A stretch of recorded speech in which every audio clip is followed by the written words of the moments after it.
سڵاتان لەبێ بەڕێزان خۆشحاڵم جارێکتر لەگەڵتانم بۆ وەرگرتنی بۆچوونەکانتان لە پرۆگرامێکی تری مایکی خەڵکە پرۆگرامکی ئەمڕۆ تایبەتی دەکەین بە ئاڵۆزیەکانی ئێستای عێراق بە تایبەتی پارێزگای نینەوە پارێزگاکانی تر وە باس لە دیوێکی ئەم ئاڵۆزیانە دەکەین کە ئەویش بەشداریکردنی کوردە وەکو هێزێکی سیاسی لە عێراقدا کە لە ئێستادا توانیوێتی هێزی خۆی هەبێت لە هەندێک ناوچەکە هێزەکانی پێشمەرگە و ئەو هێزانی ترن. ئێمە لێرەدا ئەمڕۆ باس لەوە دەکەین کە کورد چۆن مامەڵە لەگەڵ ئەم دۆخەی ئێستا بکە. لە ئێستادا ئەگەر سەیرێکی تۆڕە کۆمەڵاتیەکان بکەین دەبینین جۆرێک لە متمانەبوون دروست بۆ بەوەی کە کێشەکانی کورد لە عێراقدا چارەسەر بوون و هەندێک پێی وایە لە ئێستادا باشترین دۆخەوە باشترین هەلە بۆ جیابوونەوەی هەرێمی کوردستان لە کاتێکدا کە هەندێکی تر دەڵێن لە ئێستادا دەبێت مامەڵەی کورد تەنها بە شێوەیەک تا کێشەکان چارەسەر دەبن. هەندێک وای دەبینن دەبێت لە ئێستادا کورد بیر لە چارەسەری سیاسی بکاتەوە نەک چارەسەری سەربازی و بەکارهێنانی هێز واتە لە ئێستادا بیر لە جیابوونەوەی خۆی بکاتەوە. ئەم ڕایە بە شێوەیەک دروست بووە کە زۆرینەی ئەوانەی کە فەیسبوک و تۆڕەکانی تر بەکاردەهێنن لێرەدا باس لەوە دەکەن کە دەبێت کورد بیر لە جیابوونەوە بکاتەوە لەگەڵ ئەوەی کە هەندێک هەواڵی نێودوڵەتی هەیە خود هەوڵی نێودوڵەتیش هەیە لەو بارەیەوە بۆ ئەوەی کە پشتگیری لە جیابوونەوەی کورد بکرێت. ئێمە ئەمڕۆ باس لەوە دەکەین کە چۆن کورد مامەڵە لەگەڵ ئەم دۆخە بکات کە لە ئێستادا هێزەکانی پێشمەرگە تا ئەم ساتە وەختە لە ڕوبەڕووبوونەوەدان لە هەندێک ناوچەی سەر بە کەرکووک دیالە و هەندێک ناوچەی سەر بە پارێزگای نینەواش. ئەم دۆخەی ئێستا جۆرێک لە ئینتیمابوونی دروست کرد بۆ هەندێک لایەن و هەندێک لە هاوڵاتیان و ڕەنگە ئێستا ئەوەی کە ڕنگ بداتەوە ئەوەی ببینرێت تۆڕەکانی کۆمەڵایەتیەکە بە شێوەیەک دەبینین لێرە و لەوێ پشتگیری دەکرێت لە سەربەخۆبوونی کوردستان و پشتگیری دەکرێت لەوەی کە هێزی پێشمەرگە وجودی هەیە لە هەندێک ناوچەی کێشە لەسەر کە لە ئێستادا هەندێک پێی وایە کە مادەی 140 چارەسەر کراوە یەکلا کرایەوە بەوەی کە هێزی پێشمەرگە لە هەندێک لەو ناوچانە وجودی هەیە و توانیوێتی ئەو ناوچانە کۆنتترۆل کا بۆ خۆی لەگەڵ ئەوەی کە لێرە و لەوێ ڕوبەڕوونەوە هەیە لەگەڵ هێزەکانی داعش یاخود گروپە چەکداری تونڕەوەکان. ئەمڕۆ باس لەوە دەکەین کە کورد چۆن مامەڵە لەگەڵ ئەنجامەکانی ئەم دۆخەش کات کە لە ئێستادا بە جۆرێک لە جۆرەکان تا ئێستا هێزە عێراقیەکان و سوپای عێراق نەیتوانیوە بگاتە چارەسەرێک و بتوانێت ئەو ناوچانە بباتەوە ژێر کۆنتترۆڵی خۆی. لەسەر تۆڕی کۆمەڵاتی فیسبوک بەناویشانی facebook.com/naliatv دەتوانن بۆچوونەکانتان بنێرن هەروەها لە ڕێگەی ڤیدیۆ سکایپەوە دەتوان ڕاستەوخۆ لەگەڵماندا وەکو هەموو ڕۆژێک بەشدار بن. چۆمان لە خورماتووەوە یەکەم پەیوەندیمانە ئەم کاتت باش. سیامەند لەگەڵماندایە لە چۆمانەوە. سلام علیکم. زۆر سپاس دەکەین کاک سیامەند. دەستخۆشی بەرنامەکەت لێکەم. پێشەشی چاوی یەکێکی پێشمەرگەی هەرێمی کوردستان ماسەکەم هەلە زاخۆوە هەتا خانەخین و هەتا ئەو سنووری کوردستان. بەڕاستی پێویستە پێشی هەموو مەوزوعەشی چونکە عێراق نەک لە ڕووی حەزکەریەوە عێراق لەمێژە لە ڕووی سیاسی و ڕخوایە. ڕاستە زۆر خەڵک بە مالیشیە لەگەڵ پیان وە بۆ شەڕەکە دەنگەکە لە بینی دوو کەسایەتیەکاندا، بەڵام ئەوە زۆر لەوەی خۆشترا شەڕەکە شەڕی دوو کەسایەتی بێ، بەڵکو شەڕەکە شەڕی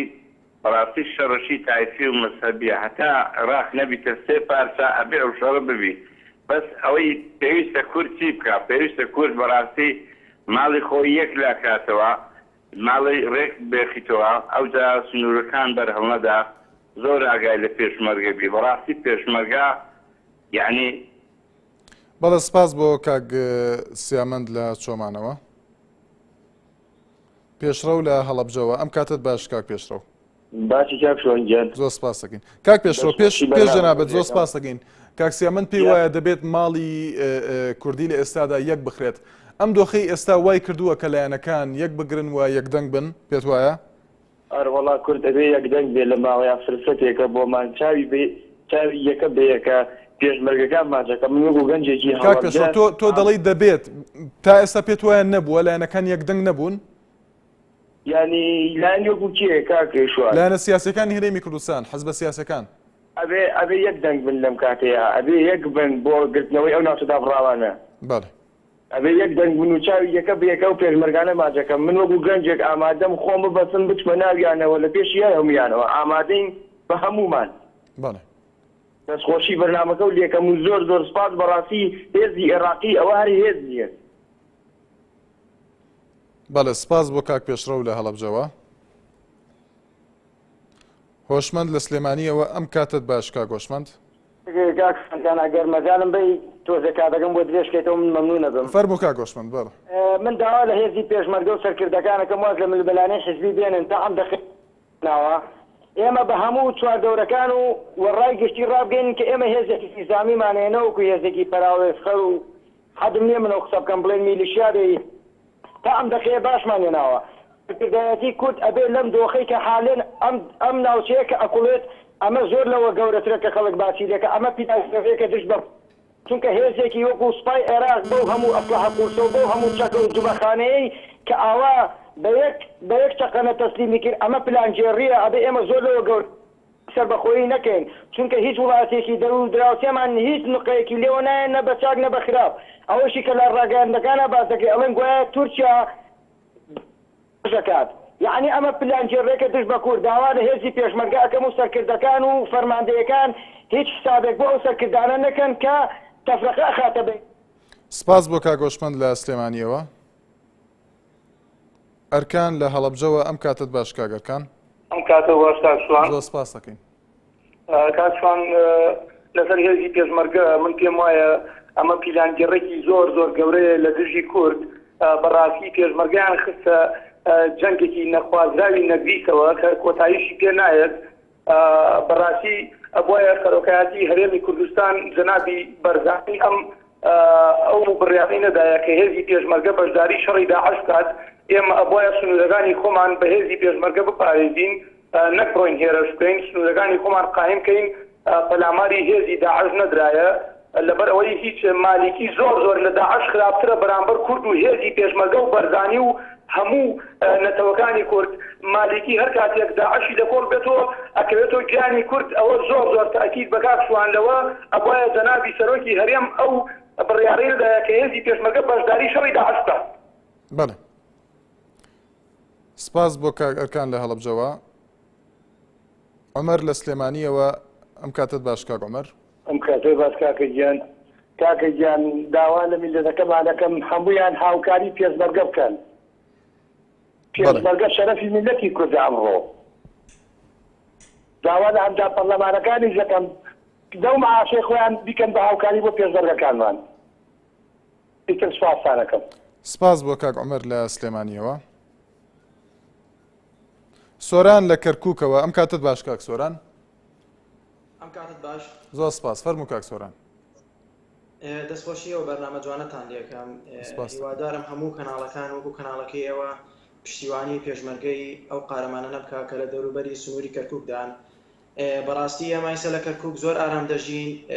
لە چاوی دژەتیۆری حکوومەتی هەرێمی کوردستان و ئەو پێشمەرگە جوانانە کە لەوێن بەس یەک داواکاریەکەمێن لە حکوومەتی هەرێمی کوردستان کە ئەوەیە پشتیوانێکی تەواو دامێکی تەواوی پێشمەرگە بکە لەو ناوچەوانە و هەروەها زۆر کات ئێمە خزم و کەسمان هەیە کە لە پێشمەرگە لەوێیان خواردنیان کەمە و هەروەها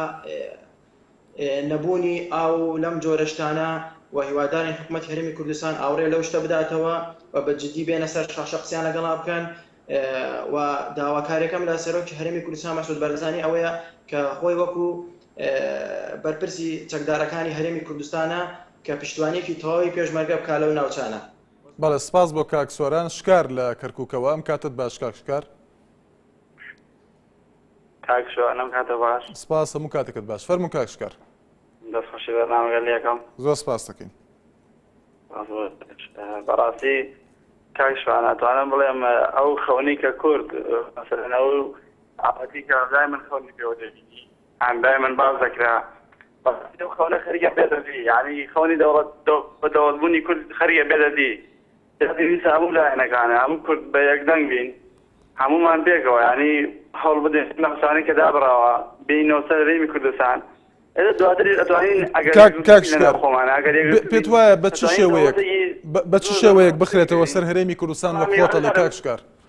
بە شێوەیەک بخرێتەوە سەر هەرێمی کوردستان ئێستا هێز لەوێ هێزی پێشمەرگە لەوێەوە زۆربەی ئەو ناوچانیان کۆنتترۆل کردووە بەڵام هەندێک باس لە ڕێگەی یاسایی دەکەن یاخۆ ڕێگەی سیاسی ئەمە پێت وایە ئەمە هەلێکە بۆ کورد ئێستا واتە ئەگەر هاتوو کێشەی ئەو ناوچانە چارەسەر کرا کورد چۆن دەتوانێت بیخاتەوە سەر هەرێم وەک خۆتەڵی بەڵێ کاکشاریادارم پەیوەندەگەم نەبڕی بۆ قسەکان پرسیارم کە بۆی قسەتەواکەی فەرموو بەڕاستی کاکشان ڕێگەی یاسایی بڵێ لە لایەک بەڵام ئەگەر گوێت لێ بگیرێ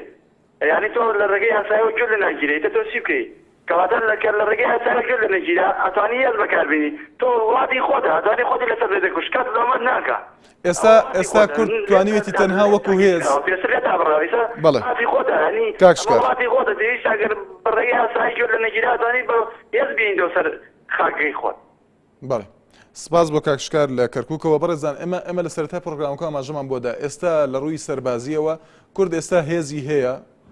لەوێ کە هێزی پێشمەرگەیەوە لەو ناوچانە کۆنتترۆڵی زۆربەی ناوچەکانی کردووە کە پێی دەوترێت ناوچەی کێشە لەسەر بەڵام ئەوەی کە قسەی لەسەر دەکرێت و زۆرنەی چاودێران ئەسەر شیکردنەوەی بۆ دەکەن هەندێک لەو بەشداربووانەش ئاماژەیان پێدا ئەوەیە کە لە پاش ئەم ڕووداوانە کورد چۆن ماڵە لەگەڵ ئەم ناوچانەدا بکات کە ئێستا ئەو بۆچوونە دروست بووە کە زۆر کەس پێی وایە ئێستا یەکلا بۆتەوە مادەی 140 بوونی نەما ئەم ناوچانە دەخرێنەوە سەر هەرێم کەواتە ئێمە قسەکەمان لەسەر ئەوەیە تەورەکە لەسەر ئەوەیە کە چۆن مامەڵەیان لەگەڵدا بکرێت بە شێوەیەک دەخرێنەوە سەر هەرێمی کوردستان ئەو ناوچانە شکار لە کەرکووکەوە دیار لەگەڵمان بوو باسی لەوە کرد کە دەڵێت دەبێت ئەو هێزی کە ئێستا لەوەیە هەر بمێنێتەوە بۆ ئەوەی ئەو ناوچانە بگەڕێنرێنەوە بۆ سەر هەرێمی کوردستان محەممەد لە سلێمانیەوە سڵاو دەبێت کاک محەممەد ئەم کاتە باش هەموو کاتێکت باش هیوادارم هێزی پێشمەرگە سەرکەوتوو بێ هەموو کاتێک بەڵێ کاک محەممەد ئەگەر سەرکەوتوو بوو لەو ناوچانە کورد چۆن مامەڵە لەگەڵ کێشەکانی ئێستا بکە بە تایبەتی چۆن مامەڵە لەگەڵ ناوچە کێشە لەسەرەکان بکات ئێمە چەندین ساڵە چاوەڕی ئەم هەلە مێژلێمان کرد داوا لە هێزی پێشمەرگاکەم داوا لە سەرکردەکانەکەم ئەم هەلەمان لێ تێگرێن چونکە مادەی 140 و ناوچە دابڕاکان تەواو ئیتر ئێمە چینەتەوە سنی خۆمان ئێمە لە 2003 چاوەڕی ئەم هەلەمان کرد بن ئەلێرەوە دەستخۆشی لە هێزی پێشمەرگاکەم چاوی یەکەیەکەیان ماچ ئەەکەم هیوادارم پێشمەرگا جارێکی دەسەڵاتی کوردی سەرکردەکانی کوردی ئەمە لەبیر نەچێتەوە ئێمە وەکو خەڵکی سلێمانی هەمومان ئامادەی بەجان و بەڕۆح و بەدبە. سپاس بۆ کاک محەممەد لە سلێمانیەوە. مەسعود محەممەد لە فەیسبوکەوە نووسویەتی وا چاکە کورد تەنها ناوچە کوردەکان بگرێت بەڵام نەگەڕێتەوە دوای کۆتایی هاتنی ئەم بارودۆخە ئەمە باشترین هەلە بۆ کورد بۆ ئەوەی ناوچە کوردەکان بگەڕێنەوە. هەڤاڵ کەریم نووسویەتی دەبێت زۆر بە هوشیارانەوە بە شێوەیەک بێت کە تێیدا زەرمەند نەبین بە عاتیفە بیر نەکەینەوە تەنیا بۆ بەرژەوەندی کوردستان هەوڵ بدەین و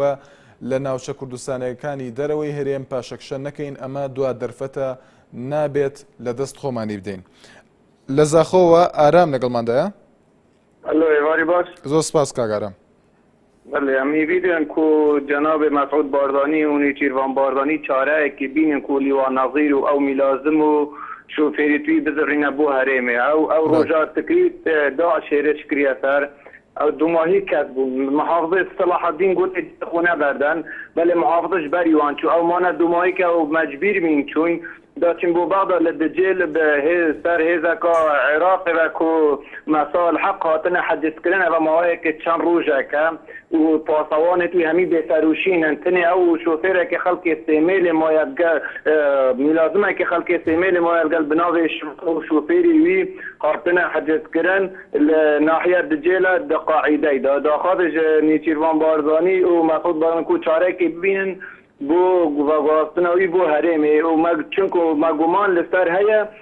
دینا خطف کرن نوکر روشوانا باشه بسلامت بلام گومانم. بەڵە بەرەزان دیارە لە ئێستادا لە ناوچەکەشە سەرەکانی پارێزگای دیالە ڕوبەڕووبوونەوەکانی هێزی پێشمەرگە لەگەڵ داعش بەردەوامەوە لە ئێستادا لە سایتی NRT هەواڵێک بڵاوبۆتەوە کە لەلایەن چەکدارانی داعشەوە بە هاوەن بردومانی هێزەکانی پێشمەرگە کراوە لە بازگەی کۆباشی لە ناحیەی سعدیەوە بۆ هۆیشەوە چەندین پێشمەرگە بوونەتە قوربانی لەو ناوچەیە. ئاسۆ لەگەڵماندایە لە کفریەوە ئەم کاتت باش کاگاسۆ. زۆر سپاس فەرموو کاگاسۆ. بەڵێ کاگاسۆ گوێمان لێتە. دەربارەی سعدیە وەقت لەگەی بەڵێ ئەم کارەکەت پێشمەرگە هەموویان لە سعدیە وەرزان و کاگە مۆت ئەو بەرامبەر داش ئەنگردووە وەزعێ باش نییە لەبەرەوە لە سعدیە فتیارە هەموو قەستی کرددا لە پێشمەرگەشن یعنی نازان کەمە پێشمەرگەی کەمە داعش و شەڕەکە وەزعێنەوە باش نییە و هەیە زۆر شتێک لەگەڵ ئەم شتە دروست بوویتە وەڵڵا یار داواکەین ئەم وەزعێک لای بێتەوە وەزعی باش نییە و وڵاتر بەڵێ کاگاسۆ يعني پێشمەرگەی لەگەڵ کەسان پێشمەرگەی و کامە هینە شەڕەکە دروست بووە بینە شەڕ باش.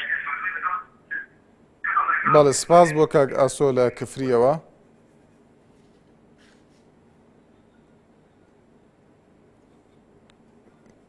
لە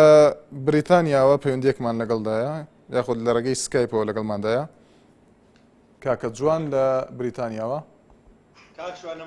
زۆر سپاس هەموو کاتێکت باش. کاکشوان ئێمەش دەنگمان دەنگی ئێوەیەوە دەنگی ناردیە و هەنی دەنگی ناردی هەنی دەنگی خەڵکی هەموو کوردستانە. ئێمە داواکاریمان لە سەرکردەکانی کورتەیە سنوورێک دانێن شەڕی داعش بە ئێمە نەکەن. ئێمە هیچ مشکلەمان لەگەڵ داعش نیە ئێمە مشکلەی حارزی خۆمانەیە مشکلەی ناوچە کێشە لەسەرەکانمانەیە. یعنی هیوادارم لەو کەناڵی ئێوەشەوە یعنی دەنگی هەموو خەڵکی کوردە نەک دەنگی من. بەڵێ جەنابەت باس لەوە دەکەی کە ئەم کێشەیەمان هەیە کورد ئەم کێشەی هەیە هەندێک لە فەیسبوکەوە دەڵێن ئەمە هەلێکە ئەمە دەرفەتێکە بۆ ئەوەی ئەو ناوچانە بگەڕندرێنەوە تۆ شەروا دەڵێ؟ بەڵێ منیش هەروە دەڵێم یعنی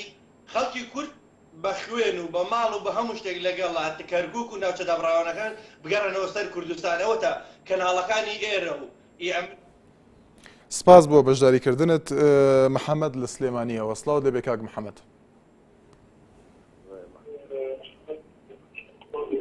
کاتشوان سلام علیکم ئەم کاتت باش. زۆر سپاس کاک محەممەد کورد چۆن مامەڵە لەگەڵ ئەم دۆخەی ئێستای عێراقدا بکات. فەرموو کاک محەممەد. کاتشوان هەلێکی زۆر دێڕین و ئاڵتونی لە ئارەدا ئێستا هاتوتە پێشەوە بۆ کاک محەممەد بەباشی گوێمان لە دەنگت نییە ئەگەر پەیوەندی بە شوێنەکەتەوە هەبێت. بەداخەوە پەیوەندەکەی پشڕا نەوزات لە کەرکووکەوە سڵاو دەبێ کاک نەوزات. سڵاو لە خۆت لەو کاتت باش. هەموو کاتێکت باش. فەرموو کاک نەوزات. کاکشوان خۆی ئۆتۆماتیەن ئەمە لە 2003 ئەمە لەمان بۆ ڕێکەوت بەس لەبەرەوە فرۆشیان بە ساکە ئۆتۆماتیەن مادەی سەرچل جێبەجێ بوو بێ ئەوەی کەس هەوری بۆ بدات. باشە کاک نەوزات پێت وایە دۆخی ئێستای عێراق هاوشێوەی دۆخی 2003ە ڕۆخانی ڕژەمی بەعەس حساب باشترە لەبەرەوەی 2003 ئەمریکای تیا بوو ئەما خوان ئەوەنە گەرمینیان کردو ئەمریکای دەریانە کرد لە ناوچەکان بەس بەعقلی لەبەرەوە نیاتوانین بەعقلی وەزعەکە کۆنترۆڵکەن 72 ساعت مەجای داپیان ئەوان ئەو خیانەتیان کرد باڵی سیاسێکە لە خەڵک لەبەرەوەی خوای ئیساکە ئۆتۆماتیکە مادەی سەرچل جێبەجێ بوو لە ڕێبەیعەوە هەتا خانەخی کە ئەم شوێنانە بە شەڕ بگیرانێت ئازارها پێشمەرگەمان بکوش بدایە ئیساکە جارێک نابێت چۆڵی بکەن لە ڕێبەیعەوە بۆ خانەخی چۆڵی بکەن خمونەتەکەی ناتوانێت تیادا بنشێ و نەک ئازەقێکی ئێرانی یا تورکی یا مالکی بستە پا بگرێت بە تەوافقێکی. سپاس بۆ کاک نەوزات مام قادر لە هەولێرەوە ئەم کاتت باش مام قادر. ئەو کاتت باشتر برای بەڕێزم زۆر سپاس برای خۆم دەرێم هەڵێکی دووەلیمان دۆ قوڵقا لە کاتی خۆی هەڵێکی دووەلی قوڵقا سۆڵکی کوردیان لەناو برد لە کاتی 75 ئێستا هەڵێکی زێڕیمان دۆ هاتیە با لە دەستی نەدەین مادەی 140 مەفعولی نەما بە هیچ شێوەیەک نابی ئەمە باسی مادەی 140 بکەین لەبەر ئەوەی ئێستا مەنتیقە دابراوەکان دراما خەڵکانی دەوڵەتە گەورەکان زەوڵ ئەغزەریان پێشاندای گوتیان ئێوە سایەکن چۆنی داژۆن وای باشۆن بەرەو بەغدا دەچن بەرەو وانێنی کوردستان دەچن ئەوە خەریزدان گوتی لە ئەمریکا گەرێمە قووەتی نالێنم لەبەرەوەی تاکڕێنی بەکاردەینی مالیکی مەعنای وەیە ئەمە ئەو هەڵە زێڕینەمان سوپاسی ئەو برادرش دەکەم تازە کاکە جوان لە خارج قسەی کرد قسەکەی زۆر بەڵێ سپاس بۆ پەیوەندەکەت یاسین لە شارە زوورەوە سڵاو لێبێ کاک یاسین سڵاو کاکشوانم کاتێ باشە هەموو کاتەکەت زۆر سپاس فەرموو کاک یاسین برام لەسەر ئەو تەوەرە وەڵام من وەکو هاوڵاتیە ڕێمەوەیە پێشمەرگە سنوورەکانی خۆمان پارێزەتان و شەڕاتیەوە بگرێ وە سەرکردەی کوردیشتی هەم وایە لە ئیستا و لە هەوڵ تا ئێستا تاکە سەرکردەی کورتوانیەتی پێشبینیەوە وەزعەتە محەممەدی حاجی مەحموود بۆ سکرتێری شۆسیالیست 2001 گوتی بە حدودی کوردستان جاکەین و حەمرین لێ 2003 و پێشنیارەی کرد بە ئێستای شۆکە دێنێ پێم وایە ڕیفراندۆمەوە نامکردێنیان بە سێباسیە وەزعی کردەوە بەڵام سەرکردایەتی کورد ئیحمالە لە جاکردنەی سنووری کوردستانە بەڵێ بەڵێ کاک یاسین سپاس بۆ پەیوەندەکەت توانا لە سەر و چاوەوە ئەم کاتت باش کاک توانە سڵاو لە جەنابیشت فەرموو کاک توانە بەڕاستی ئەو پێشمەرگە و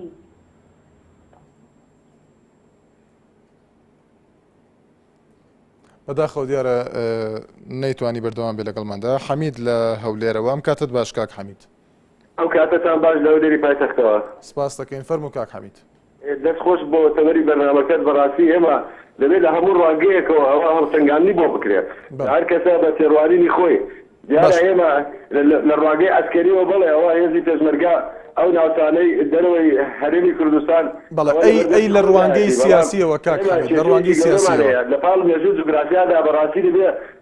ماتماتیک و بیرکاری وەخێنین ئەوە دواتر لە زەبر و هەندسە تێدەگەین باشە کاک حەمید لە ڕوانگەی سیاسیەوە چی دەڵێیت بیرکاری و ماتماتیک زۆر لاواز بووە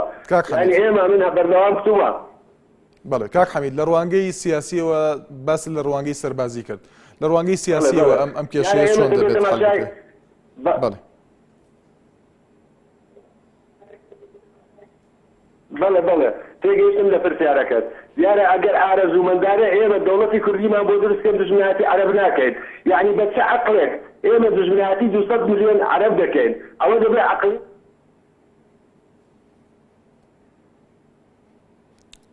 ئالان لە هەولێرەوە لەگەڵماندایە سڵاو دەبێت کاگالان سڵاو لێبێ دەستخۆشی بەرنامەکە لێ دەکەم زۆر سپاس فەرموو کاگالان بەڕای من ینی کارێکی هەڵەیە پێشمەرگە شەڕی داعش بکاتن بەڕاستی ینی پێشمەرگە ڕاستە ڕێژەیەکی زۆر هەیە لە کوردستان بەڵام هێزێکی زۆری شێ لە عێراق مالکی خۆی دەتوانێت هێز ڕەوانەی مووسڵ بکات و شەڕی داعشیان پێ بکات بۆچی کاک ئالان چۆن مامەڵە لەگەڵ ناوچە کێشەرەسەرەکان بکرێت ڕاستە تا ئێستا هێزی پێشمەرگە لەو ناوچانەیە ڕاستە بەڵێ بەڵام بەوەی ئەوە ینی ئەو هەموو هێزە هەیە لە عێراق بۆچی ئەوان بەرەنگان نابن بۆچی لاوانی کورد بە کوشتن بدرێ لە شەڕی داعشدا پێت وایە دەبێت سوپای عێراق بەشدار بێت لە شەڕی ناوچە کێشەرەسەرەکان نەک هێزی پێشمەرگە قسەکەی تۆ وایە لە هەندێک ناوچەی مووسڵ کە لە ئێستادا ناوچەی کێشەرەسەرن لەوێ هێزی پێشمەرگە هەندێک لە ناوچەکانی کۆنتترۆل کردووە وەکو ڕەبیع و ناوچەکانی تر تۆ مەبەستەکەت چییە کەواتە؟ مەبەستی من ئەوەیە کە هێزی عێراق بەشداری لەو شەڕە بکات نەوەکو هێزی پێشمەرگە ئەی چی لەباری ناوچە کێشەرەسەرەکانەوە هێزی پێشمەرگە بکشێتەوە لەوێ؟ نەخێر بەرگری لە وڵاتکە بەڵام مووسڵ لە ناوچە کێشەرەسەرەکان پارێزگای نێنەواش کە شاری مووسڵی تێدایە پارێزگای نێنەواش هەندێک ناوچەی کێشەرەسەری هەیە کە لە نێوان هەرێم و بەغدادە تا ئێستا یەکلا نەکراوەتەوە کە ئەو ناوچانە کێشە لەسەرن تا ئێستا کاگالان سپاس بۆ کاگالان لە هەولێرەوە ڕاستی لەگەڵماندایە ئەم کاتت باش کاک ڕاستی زۆر سپاس دەکەین فەرموو کاک ڕاستی لە خەلیفانەوە بەڕاستی من پێم وایە ئەم بابەتەی جەنابتان ئەم زیاتر من هێزی داعش لە زیاتر لە ناوچە سونیەکاندا دەبینم ئەمەش بە معاملەیەکی سیاسی دەزانم من پێم باشە هێزی پێشمەرگەی کوردستان لە ناوچە کێشە لەسەرەکان بە هیچ شێوەیەک نەکشێتەوە تا بتوانێت بە ڕۆح و بە گیانی خۆی پشگیری لە خاچی کوردستان بکە پشگیری لە نەتەوەی کورد بکە من لێرەوە پێتان دەڵێم ئەگەر عێراق دابش بێت بۆ سێ پارچە ئەو کات کێشەکان نامینن دەبێ هەر وەش لێ بێت دەبێ هەر بێتە سێ پارچە چونکە خاچی عراق لە مێژە داوای ئەو شتە ئەکات کورد بەتەنیا داوای نەتەوەیەک دەکات و شیعە بەتەنیا داوای نەتەوەیەک دەکات و سونە لەگەڵ کوردەکان هەروە ئەوجا داواکارم لە حکوومەت هەرێمی کوردستان ئەمە بە وەزعێکی زۆر مهم وەربگری ئەمە بە شتێکی زۆر. سپاس بۆ کاکڕاستی پەیوەندیەکتر لەگەڵماندایە. فریشتە لە هەڵەبجەوە زۆر سپاس دەکەین فریشتەخان. بەڕێزم وەڵاهی بەڕای خۆ من بەڕای خۆمەڵم ئەڵەن پێشمەرگە و فیشەکانی لەو شەڕایی تەقێنێ لە دەشتێکانی شانەچکێنەی پێ بکا باشتر چونوەکو وەرزێری لاتۆ پێشمەرگە وەک ساڵان کە وەرزێ ڕەنجی ئەو دەرەبەدێ خوار ئێستا پێشمەرگە چە دەبەرەکانی جەنگ و لە کاتێکا کە باڵسەکرێن یا کاتی مەعاژێ نەمەعاشیان هەیە سەرکردەکانیش بۆ خۆیان لە ماڵی خۆیان ئاپاڵێن و پارە ڕژاوت گیرفانیان پڕە بۆ لە کاتێکا کە ئەمن و ئاسایش هەیە پێشمەرگە هیچ دەنگێکی نییە هیچ ناوێکی نییە بەڵام لە کاتی فڵانە پێشمەرگە و فڵانە نازانچیوە دوایش ناوی مەسوولەکەیان دیارە ناوی خۆیان هیچ بەڵام مەسەلەیەکی کوردی هەیە لە سەرێکە هێناوم و نایگەڕێنەوە تازە کە شەڕەکەیان دەست پێ کردووە بەڕای من گەڕانەوەیان لە ناوچە دابڕاوەکانە نەکشێنە دواوە. بەڵێ سپاس بۆ فریشتەخان لە هەڵەبجەوە. هۆزان لە سویدەوە ئەم کاتت باش کاگۆزان. ئەم کاتتان باش فەرموو کاگۆزان. سەرەتا سپاس بۆ بەشداریکردن. بەڕاستی من پێم خۆشە ئەوە بڵێم کە سەرکردایەتی کورد هەمیشە ئەتوانم بڵێم کوردبین بووە لە پێشاتە سیاسیەکانە و بەتایبەت لەسەر و ناوچانی کە کێشیان لەسرە یەکێتی و پارتی هەمیشە کێشیان هەبووە لە ناو کەرکووک ئەوەندەی ململانە یەکتریان کردووە نەبیریان لەوە نەکردوێتەوە کە با بڵێن ئیشە بۆ مەنتیقانە بکەن. ئێستا ژەمە دەرفەتێکی قەدەری و سوتفەیە ڕێکەوتووە بەڕاستیە بێ ئینسان زۆر لەوە دوورتر ببینێ بەتایبەت با بڵین سیاسیەکانی خۆمان. ئەمەی کە ئێستا هەیە ڕاستە دڵخۆشکەرە جێگەی دڵخۆشیە بەڵام پرسیارەکە لێرە ئەوەیە ئایا لە دوای ئەوەی کە پێشمەرگە چۆتە ئەو جێگایانە و ئێستا لەو شوێنانەیە با بڵین وجودیان هەیە لە دوای ئەوە چی هەیە چ پلانێکی نێودەوڵەتی و چ پلانێکی ئیقلیمی و لەلایەن ئەم داعش و بەڵێ سپاس بۆ بەشداریکردنی کاگۆزان. عەلی لە سلێمانیەوە ئەم کاتت باش کاک عەلی. باش و دەستخۆشی لێکم. سپاس دەکەم فەرموو کاک عەلی. منش لەگۆ خەڵکە دەستخۆشی ئەەکەم ئایا ناوچە دابڕاوەکان نەگرێتەوە هەرێمی کوردستان یان مادەی سەوچل تەدویقێک ئایا بەم شێوە کە ئەگەڕێتەوە گەڕانەوەی ئایا زۆر قوز نییە بۆ کوردستان ئایا من ئەپرسم سبەینێ جەلەولا و کەرکوو گەڕاوە سەر هەرێمی کوردستان ئەگەر بجێی بۆ نەهات لە بەغاوە ئایا هەرێمی کوردستان ئەتوانێت بەڕێوەبردنی زۆر قورس نییە ئەو سێ محافەزەی بەزێستەوە یەکو هەولێر و سلێمانی و دووەک بەڕێو بۆی بەڕێوە ناچێ مەعاشی بۆ نادرێ ئایا ئەم سبەینێ ئەگەر ئەوانە هاتەوە بەم شێوە هاتۆ سەر هەرێمی کوردستان ئایا زۆر قورس نابێ ئایا ئەتوانێت بەڕێوەبردنی زۆر قورس نییە لەوانە ئەپرسم کە ئەڵێن من پێم خۆشە بگەڕێتەوە من دەستخۆشی لەوانە ئەەکەم کە دیفاعی لێ ئەەکەن ئایا ئەوە زۆر قورس نابێ من لە ڕۆژبیران ئەپرسم لە کۆتایشە چاوی هەموو پێشمەرگەکان ماچەکەم هیوادارن سەرکەوتوو بن و خوای گەورە تووشی شەڕ و شۆرە. سپاس بۆ کاک عەلی لە سلێمانیەوە. ئەحمەد کوردستانی لە فەیسبووکەوە نووسیوێتی کورد هیچی لێ تێ ناگات تەنها خۆی بە پارەکەەوە هەڵواسیوە ئەگینا ئەوە نییە فڕۆکەوە سەربازەکانی عێراق بردومانی پێشمەرگیان کردووە نووسیوێتی کەواتە ئەوە ئەگەرێکە بۆ ئەوەی کوردی پێ بتوێنەوە وەسڕای ئەوەی کە کورد بێ پلان کار دەکات بێگومان ئاکامی باشی نابێت وەک خۆی نووسیوێتی. لایڤ نانۆ نووسیوێتی بەڕای من مافی چارەی خۆنووسین لە هەموو شتێک گرنگترە لە ئێستادا وچانێک و بەردەوامی لەگەڵتان بەڕێزە. جارێکی تر سڵاتانە بێ بەڕێزان تەوەری ئەمڕۆی پرۆگرامی مایکی خەڵک تایبەتە بەوەی کە کورد چۆن مامەڵا لەگەڵ دۆخی ئێستای عێراق بکە بە تایبەتی ئەو ناوچانەی کە لە ئێستادا لەلایەن داعش یاخود گروپە چەکداری تونندڕەوەکانەوە کۆنتترۆل کراون پارێزگای نینەوە پارێزگای دیالە و هەندێک ناوچەی سەر بە پارێزگای کەرکووکە لەوێ کۆنتترۆل نەکراوە لەیان داعشەوە بەڵکو لەوێ پێکدادان هەیە و لێرە و لەوێ هەوڵێک هەیە بۆ کۆنتترۆلکردنی لەلایەن گروپە چەکداری تونندڕەوەکانەوە. سەردار لەگەڵماندایە لە سلێمانیەوە ئەم کاتت باش کاک سەردار. کاکەشوان جانم کاتەوە کاتێک زۆر سپاس فەرموو کاک سەردار دەستخۆشی بەنامەکە دێکم وڵای من داوا لە هێزی پێشمەرگاکەم بە هیچ شوێ نەگەڕێتەوە ئەو شوێنانی کە چوونە ناوی داری چکە بە نەگەڕێتەوە ئەوت مالێتی داوای کردو ئاڵێ داوا دەسپاکەم چونە ئەو شوێنانی کە بەجانێش هێزی پێشمەرگە ڕگەیان بناباچکە بێنەوەیە ئەوتە دەوڵەتی تورکیا لەژەی لە جێگیری سەرۆەزیران ئەڵێ خۆت حقی خۆیەتی ئەمڕۆ مافی شاری خۆنووسی بەدەست بێنێ ئێمە ئەمڕۆ فرسەتێکمان بۆ هەڵسوکە کاتە ڕایش ئەو فرسەتەمان بۆ هەم ناگرێتەوە ئەو شوێنانەی کە دابڕاو بن لە ناوچە کوردستانەکانی دەرەوەی کوردستان هەموو کەوتۆ دەستێزی پێشمەرگە هیواداری هێزی پێشمەرگە بە هیچ شێوە بەجێ نێڵێ داوا لە سەرک بەزانیەکەم دەکاتەوە سیروان نەعەلی باپیر لە مامۆستا محەممەد فەرەج بە هیچ شێوە ڕێگە نەدەنەوەی کە هێزی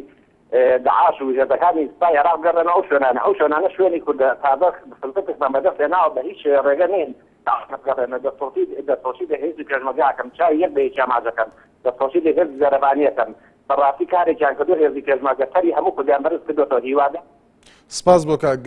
سەردار ڕۆستەم شوانی لە فەیسبووکەوە نووسویەتی بەڕای من پێویستە سەکردایەتی کورد بەرگاری یەکلاکەرەوە بدات لەسەر مادەی 140 و ناوچە دابڕاوەکانی کوردستان هەروەها پێویستە هێزی پێشمەرگە بە هەمیشەیی لەو ناوچانەی کە ئێستا لەژێر دەسەڵاتی هێزی پێشمەرگەدا بمێنەوە و جێگیر بکرێن چونکە ئەم جارەش خوێنمان بەخشی ناکرێت جارێکی تر دووبارە بکرێتەوە ئەمە باشترین هەلە ئەگەر سەرکردایەتی کورد بەبێ دوودڵی ڕاستگۆیانە سەرکردایەتی کوردستان بکەن. سەلام لەگەڵماندایە لە بریتانیاوە ئەم کاتت باش کاک سەلام. کاتۆ باش بەڕێز سپاسی بەرنامەتان دەکەم دەستخۆشیتان لێ دەکەم وڵای بەڕای من بۆ لە تەوەری بەرنامەکەی دەرنەچم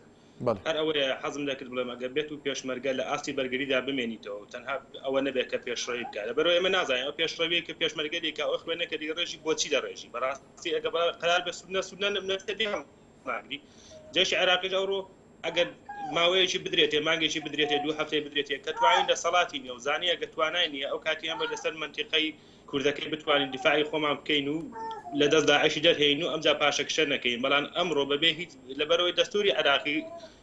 ڕێگە بەوە نادا کە پێشمەرگە بستە بەشی ئەو شوێنانی کە جێشی عێراقی لێنی تەجێ بووە جاکەواتە پێشمەرگە پێشڕەوەی بۆ بکات نەوەڵا بەبزان هەر لە ئاستی بەرگریدا بمێنیتەوە لەسەر سنووری کوردنشینەکان زۆر باشتر لەوەی کە پێشڕەوی بکات بەرەو مسر و جەلەولا سعدیە و ئەوەی کە هیچ مادە و دەستوریشی عێراقی ئەوە ناگێتەوە کە پێشمەرگە بچی بووە کاکەمە کێشەمان زۆر لەسەر هەر دەسپەی نێبانی وەکو ئێستا کە دەبینی فڕۆکەیەکی عێراقی لێ پێشمەرگە لێ بۆ دومان دەکەن. سپاس بۆ کاک سەلام هێمن شوانی لە کەرکووکەوە ئەم تێبینی نووسیوە لە فەیسبووکەوە نووسیتی من داوا دەکەم بە هیچ شێوەیەک پێشمەرگە نەکشێتەوە ئێستا کەشف بوو تەقینەوەکان لە کەرکووک لە ناو سوپای ڕاکردووی دژلەوە بۆ ناو کەرکووک دەهات ئێستا لەوەتەی ئەو سوپایە نەماوە لە کەرکووک ئارامی هەیە و داوا لە سەرکردایەتی کوردستان دەکەم ئەم فرسەتە وەک فرسەتەکانی تر لە دەست نەدەن و هەزاران هەرزان فرۆشی نەکەن و باساوی ناواقعی نەهێنێتەوە بۆ چۆڵکردنی ئەو ناوچانە نووسێتی 11 ساڵە باشترین تاقیکردنەوەیە کە بگەینە قەناعەت بەم شێوەیە نەبێت بە هیچ شێوەیەک ئەو ناوچانە ناگەڕێنەوە سەر هەرێمی کوردستان. ئازاد لە سلێمانیەوە ئەم کاتت باش کاک ئازاد. سپاس دەکەین فەرموو کاک ئازاد. کاک ئازاد بە باشی گوێمان لە دەنگن نییە. بەڵێ سەبارەت بەوەی ئەو تێبنەی کە کاک ئەرکان لە شاری هەڵەبجەوە ئاماژەی پێکرد بەوەی ئەگەر هاتوو دەکانی پێشمەرگە دەتوانێت ئەو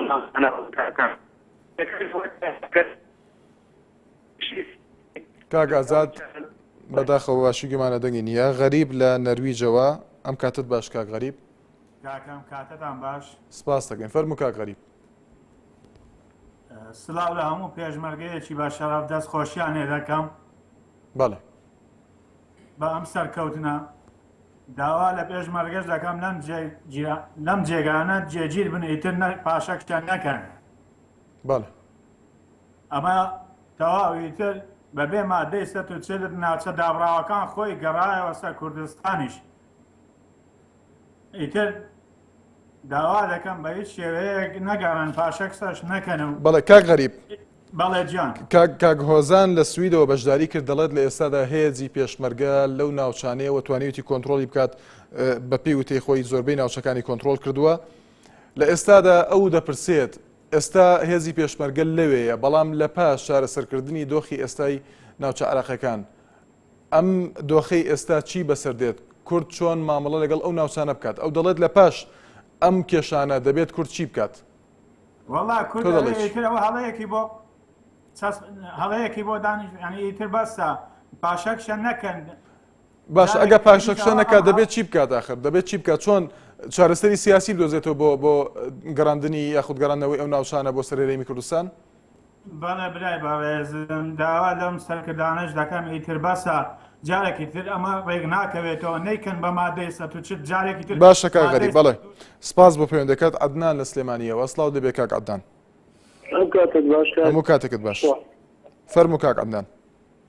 کاتێک باش کاشوان سپاس دەکەم هەموو کاتێکت گوێم لێتە خۆشی بەرنامەکە لێکم دەستخۆشی تەوەرەکە لێکم بەڕاستی تەوەرێکی زۆر گرنگە بەنسبەت دەم کاتەوە بەڵێ سپاس دەکەن فەرموو کاک عەدنان ئێستا لەم کاتە فەرسەتێکی زۆر گرنگە بۆ کورد ئەگەر هاتوو داوای سەربەخۆی کوردستان بکات لەم دەقەیە باشتر نابێ بۆ کورد ئەگەر بێت و دوای خوا ماوەی سەوچنی لێ کە چەندین جار بەڵێن بری خوداکاندا بە کورد بەنەتەوەی کوردیان ئێوە ماتێستان بۆ جێبەجێ بەڵام لەم کاتەدا وەکو چۆن وتیان لەم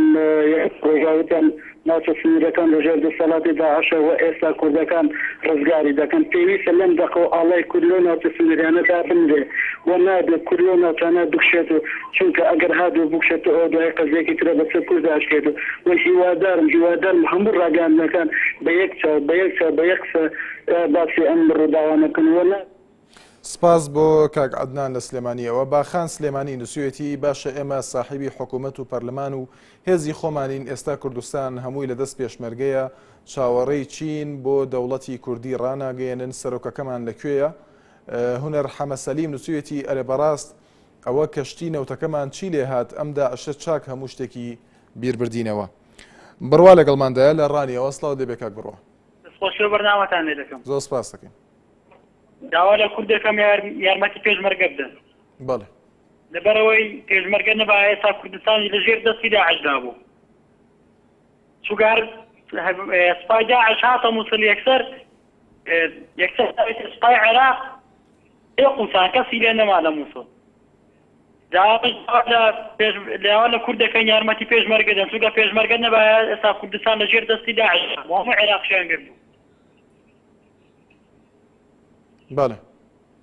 داوا لە کوردەکەین یارمەتی پێشمەرگە بدەن یا ڕەبی خوا پێشمەرگە بپارێزێت چونکە ئەوان نەبن ئێستا کوردستان لەژێر دەستی داعشدا بوو زۆر سپاسان دەکەم بەڵێ کاک بڕوا سپاس بۆ کاک بڕوا لە ڕانیەوە شوان لە فنلەنداوە ئەم کاتت باش کاک شوان باشتر بۆ تۆ کاکە بەڕێز دەستخۆشی بەرنامەکەت لێکەم هیوای سەرکەوتنتان بۆخوازم بەڕاستی من زۆر دەستخۆشی لە هێزی پێشمەرگەی کوردستانەکەم کە بەڕاستی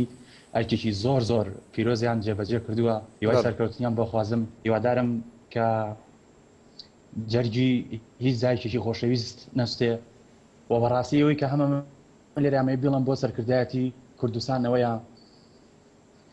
کە لە دوای ئەم پرۆسەیە بتوانن تەعاملێکی وا بکەن کە بەڕاستی جارێکی تر عێراق نەتوانێت باڵادەستی خۆی بنوێنێ لەم ناوچانەیە و بەڕاستی جارێکی تر عێراق ناوی کەرکووک ناوی ئەو شۆنانە بەنی کێشە لەسەر دابڕێراوەکان ناوی شارە دابڕێراوەکان نەڵێت ئەوەی کە زۆر میوەن بەڕاستی بۆ میدیاکانی کوردستان و بۆ ئێوەش ئەوەیە کە ئێوە ناوی کەرکووک جارێکی تر نێنەوە ناوی ناوچە کێشە لەسەرەکان و بەڕاستی سەرکردایەتی کورد ئەبێت زۆر بەژیرانە لەگەڵ ئەم وەزای ئێستا تەعاملکە من پێم وا بێ قیادەی ئێستای عێراق قیادەیەکی زۆر فاشلە قیادەیەکی ئەتوانم بڵێم سپاس بۆ کاک شوان شێرزاد لە قادرکەرمەوە ئەم کاتت باش کاک شێرزاد هەموو کاتێکت باش سەرەتا سەرخۆشی بۆ ئەو شەیدانەی کە ئەمڕۆ گیانی خۆیان کردە قوربانی خاک و نیشتیبان ئەوانە نە یەکەم شەهیدە بن و نە دوایین شەهیدیشە بن داواکارم لەخوای گەورە بە بەهاشتی بەرینیان شاد بکات ئەمە هەلێکی زێڕینە بۆ کورد هاتووەتە پێشە بڕوان ناکەم لە هیچ کاتێکی تردا ئەم دەرفەتە بۆ کورد دووبارە بێتەوە و ئێستا وەرەقەی بەهێز لای کووردە چی لە ناوخۆ چی لە دەرەوەش با ئەم ناوچانە لەژێر دەستی کووردا بێت تا ئەو کاتێک کێشەی 140 لات دەبێتەوە ئەگەر ڕیفرادۆم کراو ئەوە ئێمە ڕازین بە بڕگە دەستوورەکان ئەگەریش نەکرا ئەوە کێشەمانی ئەم ناوچانە لەژێر دەسڵاتی کووردایە و ئەوەی کە پێشتر ئێمە ئەماوت بەڵام ئێستا بە ئەمری واقع کەوتێتە لای من بەڵام ئێمە دەبێت کورد سەرکرداری سیاسی کورد بە شێوازێکە سکەوت بکات بتوانێت متمانەی خەڵکی ئەو ناوچانە بۆ خۆی کەسب بکات وەکو ئەوەی کە لە هەولێر و سلێمانی و دوهۆک ئەو ئەمن و ئاسایش و ئەو لایەن ئابوووریە بەو شێوازە ئەو کاتە پێویستیمان بە مالکیش نابێت و پێویستیمان بە خەڵکی تر نابێت ئەو خەڵکانە. سپاس بۆ کاک شێرزاد. لاوەند لە هەولێرەوە دوا پەیوەندیمانە ئەم کاتت باش کاک لاوەند. باشی بەڕێزم. سپاس دەکەین. فەرموو کاک لاوەند. سەلامەتی سپاس. بەڕێزم لەبۆ تەوەرەکەت ڕاستی ئێستاکە لە هەو یعنی لە کوردستان ڕاستە هێزی پێشمەرگەمان هەیە هێزەکەمان بە قووەتە بەرامبەر یعنی داعش دەتوانین درێ زۆربەی ناوچەکانی ڕزگار بکەین بەڵام لە هەمووی گرنگتر کە ئێستا کە ڕاستە ئەم هێزمانە لە هەمووی گرنگترەوەیە پاڵپشتی پەیدا بکەین لە دەرەوە یعنی ئەمریکا پاڵپشتیمان بکە یعنی سەکردە سیاسیەکانمان بتن بۆ دەرەوە ڕێکەوتون شتێک بکەن یعنی پاڵپشتیمان بکەن پشگیریمان بکەن لە هەر بڕیارەکی ئێمە کە ئەو ناوچانە نەدەینەوە عێراق کە ڕاستی ئەو کێشانە نەمینێ عێراقیش بەدەنگ دێتەوە زدیمە ینی قسەی دەکاتەوە وانێک بتەوە مشیرەوە سۆی کورد و عەرەب ئەوزار دروست دەبی. بەڵێ سپاس بۆ کاک لاوەند لە هەولێرەوە کە دوا پەیوەندیمان بوو. کەریم مەحموود نووسێتی بەڕاستی لە دەستدانی ئەم هەلە گەورەیە گەورەترین کارەساتە هیوادارم هەموو سەرکردەکانی کوردستان دەست بخەنە ناو دەستی یەک هەموو ناکۆکیەکان بخەنە لاوە و گوێ لە داخوازی گەل بگرن. ڕێبوار حەسەن نووسێتی سڵاو لە هێزی پێشمەرگەی کوردستان ئیتر کاتی ئەوە هاتووە هێزی پێشمەرگە بە هێزێکی نیشتیمانی بناسرێت شتێکی زۆر ناخۆشە کاتێک ئۆتۆمبیلی هێزەکانی پێشمەرگە دەبینین ئاڵای حەزبەکانی لەسەرە و هەندێک لەو بەشداربوانی تر لە فەیسبوکەوە ئاماژە بە موچەی پێشمەرگە دەدەن و زوو پێدانی موچەکە هەندێکیان باس لە زیادکردنی موچەکە دەکەن. بەڕێزان تا سبەینە شاد و بەختەوەر بن.